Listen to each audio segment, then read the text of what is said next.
One of the main complaints video games receive is that they are just too expensive, with a box copies of big releases costing around £45, $60 or €55. It is easy to see why. However, there are many different processes in getting a game to market, and all of these, of course, cost money. So, today on Games of Reference, we shall be answering the question, why are video games expensive?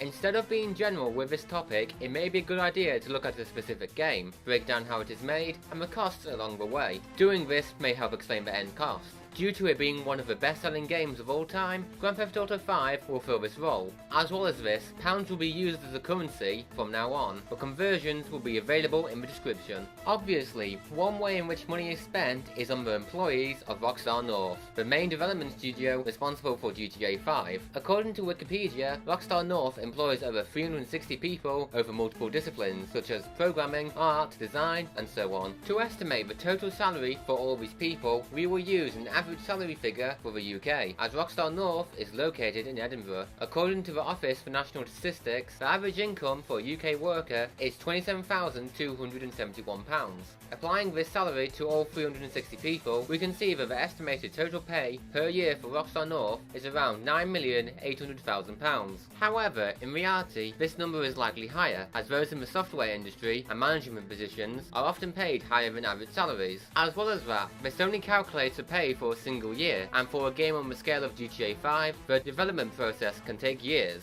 With development of GTA 5 starting in 2009 and ended in 2013, the salary cost for employees quadrupled. We also need to consider that while Rockstar North was the main development team, other Rockstar development studios helped make GTA 5, which nearly triples the potential workforce working on the game. One of the other key areas in game development is making sure the game actually sells, which is where the marketing budget comes in. Nowadays, a publisher can utilize many different forms of advertising to sell a game. We regularly see trailers on TV and YouTube, ads on websites, sponsorship deals, and press statements used as ways to promote a game. But marketing goes further than that. For the biggest budget games, publishers will often hold events at gaming conventions to advertise upcoming games and allow people to try an early version of the game. Even with all this, it may still come as a surprise that marketing costs often equal or even surpass the cost of development for many games. But once a game has been made and marketed, you need to distribute it. This means that you need to manufacture the discs and cases for the game and then hire a delivery company to deliver these to retailers, who then actually sell the game to the consumer. And while it is true that distribution using online stores avoids these problems, any store, digital or physical, takes a cut for the sales of a game, with this figure often being around 30%.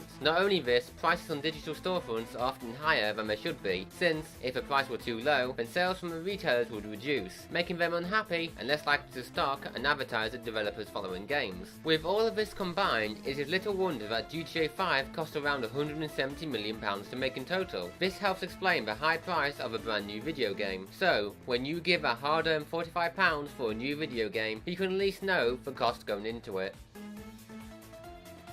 Thanks for watching Games of Reference. What's your opinion on the price of video games? Leave that and anything else in the comments below, and like, subscribe and click the links on the screen if you want to see more. I also now have a Tumblr account, so if you are interested, that is in the description below. But until then, see you in the next video.